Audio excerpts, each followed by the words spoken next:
Ukraine Russia ఎట్టకేలకు ఒక అంగీకారానికి వచ్చినాయి. ఈ యుద్ధం ప్రారంభమై 3 ఏళ్ళు అయినటువంటి సందర్భంగా రష్యాకి సంబంధించిన సైనికుల్ని వాళ్ళకి సంబంధించిన కొంతమంది సిబ్బందిని ఉక్రెయిన్ అరెస్ట్ చేసింది. ఉక్రెయిన్కి సంబంధించిన సైన్యాన్ని వీళ్ళని రష్యా అరెస్ట్ చేసింది. ఇప్పుడు తొలి అంకం కిందన ఇద్దరి మధ్యన సుహృద్భావ వాతావరణానికి సంబంధించి ఖైదీల మార్పిడికి ఒప్పుకున్నారు.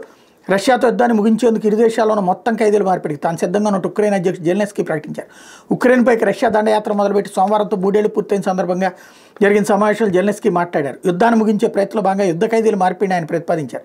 రష్యా జైళ్లలో శిక్షణ లభిస్తున్న ఉక్రెయిన్లను విడుదల చేయాలి, మా జైల్లోని రష్యాలను మేము విడుదల చేస్తాం, యుద్ధ ఖైదీలందరినీ మార్పిడి చేసుకోవడానికి సిద్ధంగా ఉన్నాం, యుద్ధాన్ని ఇలా న్యాయబద్ధమైన మార్గంలో ముగిద్దామంటూ ప్రకటించారు.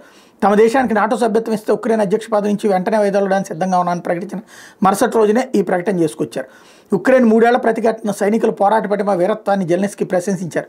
యునైటెడ్ అరబ్ ఎమిరేట్స్ మధ్యవర్తిత్వంలో 2024 అక్టోబర్లో రష్యా ఉక్రెయిన్ చెరో 95 మంది యుద్ధ ఖైదీలు మార్పిడి చేసుకున్నారు. యుద్ధం ప్రారంభమైనప్పటి నుంచి ఇరు దేశాల మధ్య ఖైదీల పరస్పర బదిలీ ప్రక్రియ ఇప్పటికే 58 సార్లు జరిగింది. గత సెప్టెంబర్లో ఇరు దేశాలు 103 మంది ఖైదీలను విడుదల చేశాయి. భద్రతా సాయానికి బదులుగా కీలకమైన సహజ వనరులు సమకూర్చడం మీదనే అమెరికా అధ్యక్షుడితో చర్చలు జరుపుతున్నట్టు చెప్పారు.